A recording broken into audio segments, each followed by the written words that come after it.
takes the floor of the New York State Assembly. It's usually a place of boring procedure and droning speeches.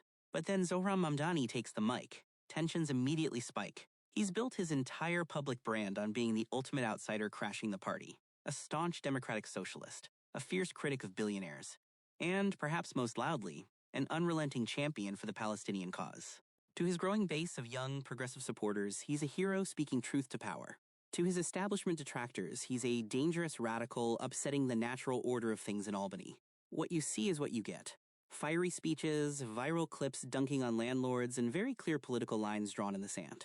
But in the darker, weirder corners of the internet, a whisper started gaining traction.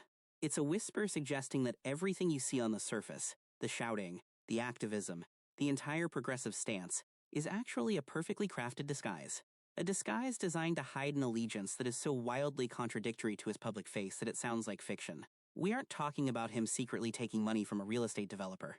We're talking about the accusation that one of the loudest pro-Palestine voices in American local politics is actually a secret asset for Mossad, Israel's legendary intelligence agency. It sounds insane on the face of it, but in the strange, fractured world of modern political warfare, sometimes the most impossible theories are the ones that stick the hardest. And to understand why anyone would believe something this backward, we have to look at the bizarre breadcrumbs that led them there. 1. The paradox. If you look at Zohran Mamdani's resume and public life, it reads like a blueprint for the modern, very online progressive politician. He's young, he's charismatic, and he understands how to communicate in a digital age where a 15-second clip matters more than a 15-page policy paper. Since taking office representing Queens, he has consistently positioned himself on the furthest left flank of the Democratic Party. He's the guy showing up to the protests that other politicians are scared to be seen at. He's the one introducing legislation that makes establishment figures sweat. Most significantly to this story, his rhetoric concerning the Middle East has been blistering toward the Israeli government. So when the theory floats around that this guy, the one who seems to wake up every morning thinking of new ways to criticize Israeli policy, is actually working for them in the shadows, it feels like a glitch in the Matrix. It's like saying Batman is secretly funneling cash to the Joker. It just doesn't compute logically. But conspiracy theories don't rely on logic. They rely on the feeling that nothing is ever what it seems.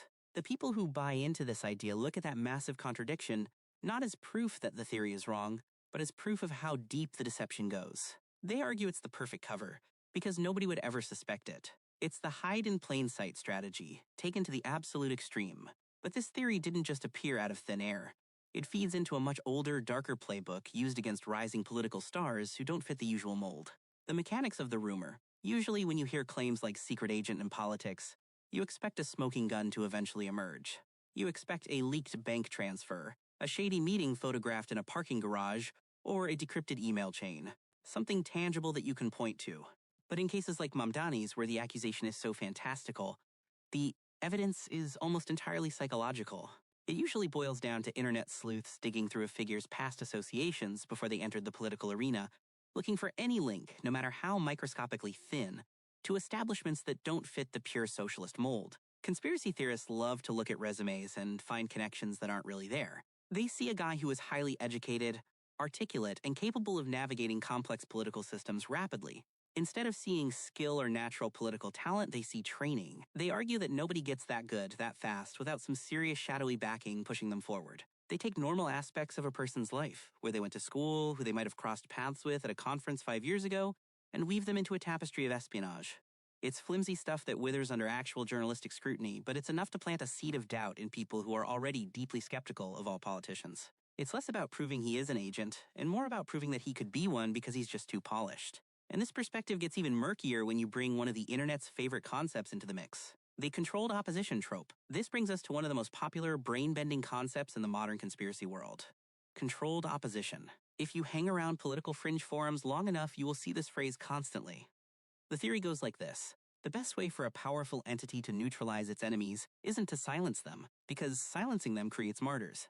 The best way is to create their loudest critic yourself. You build someone up who says all the right things, who gets the people fired up, and who channels all that revolutionary energy. But at the end of the day, according to the theory, they are just putting on a show. They are there to make people feel like something is happening when nothing actually changes. They act as a pressure valve for public anger, making sure that energy doesn't go somewhere actually dangerous to the status quo. The few people pushing the Mamdani Mossad theory hinge almost everything on this dynamic. They argue his critiques are too loud, too perfect, and yet, in their view, don't lead to enough material change on the ground. They look at his fiery speeches and don't see passion. They see a performance designed to distract. It's a deeply cynical way of looking at the world where sincerity is impossible. If you aren't critical enough, you're a sellout. If you are too critical, you're a plant. It's a trap where the politician can never win. And this trap becomes even harder to escape when you look at how his personal background is weaponized against him. Body. Section 4. Identity as a weapon. Mamdani sits at a fascinating intersection of identities in American politics. He is a Muslim American of Ugandan Indian descent, navigating the incredibly rough, sharp-elbowed world of New York power dynamics. Unfortunately, in the current political climate, simply having a complex background outside of the traditional political mold puts a target on your back regarding foreign allegiance. We've seen this play out time and again in U.S. history. When a politician from a marginalized community rises up and starts forcefully challenging powerful foreign policy interests, the easiest way to discredit them isn't to argue the merits of the policy. That takes work. The easy way is to question their loyalty to the country they serve. It's a cheap tactic that plays on deep-seated anxieties people have about outsiders infiltrating the system. In Mamdani's case, the twist is just wildly more extreme, accusing him of working not just for some foreign power, but for the very entity he publicly opposes most vigorously. It turns his own identity and his own stated beliefs into a weapon against him. It forces him into a position of having to prove a negative, which is impossible. How do you prove you aren't a secret agent? Any denial you make is just what a secret agent would say. It's a perfect rhetorical cage. But there's an even more cynical reason why this specific type of rumor might be circulated by his actual political enemies. Body Section 5, the strategic fog. When you step back and look at who actually benefits from a bizarre rumor like this circulating, things get a little clearer. Muddying the waters is a primary goal of modern political strategy. Imagine you are on the other side of the aisle from Mamdani. You are a staunch defender of the policies he attacks. You have this charismatic opponent ripping into your arguments every day, generating millions of views, and energizing young voters against you. You have a serious problem. You can try to out-debate him on the facts, which is hard and risky, or you can just make him seem insane, untrustworthy, or wrapped up in too much drama to be taken seriously. By injecting a sleeper agent virus into the discourse, you achieve something incredible. Suddenly, even some of his potential supporters have to pause. They have to waste time contemplating absurdities instead of pushing their agenda. It forces his team onto the defensive foot, having to swat away buzzing flies instead of marching forward. It turns serious political debate into a circus of paranoia. It doesn't matter if the accusation is true. In fact, the originators probably know it isn't. It only matters that it's distracting. It consumes oxygen in the room. And this tactic is symptomatic of a massive shift in how we consume reality itself. Body Section 6, the post-truth landscape. We are living in an era where the boring truth is rarely enough to kill a good story. People curate their own realities based on algorithms that feed them exactly what makes them feel angry, vindicated, or scared. In this environment, a boring explanation like, Zohran Mamdani is just a guy with strong opinions trying to pass laws in Albany doesn't get clicks. It doesn't fire up the message boards. But Zohran Mamdani is a sleeper agent in a 4D chess game of international espionage? That is content gold. A theory like that spreads in private discords and niche forums because it feels like secret knowledge. It makes the believers feel smarter than the sheep watching mainstream news who accept the surface-level reality. The rumor itself becomes a product, totally detached from the actual human being it's about. It's a perfect storm of high-stakes politics, internet brain rot, and a society that has lost the ability to trust anything anyone says.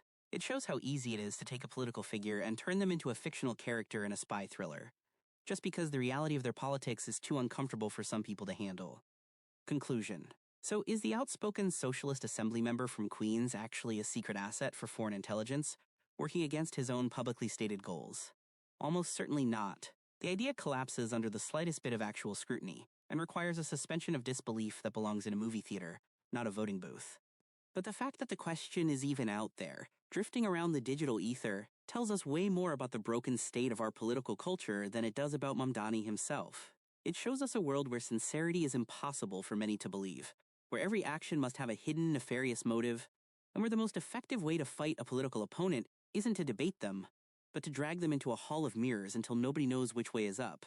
In the end, Mamdani is likely exactly what he appears to be on the surface, which, for some people, is way scarier than any spy story could ever be.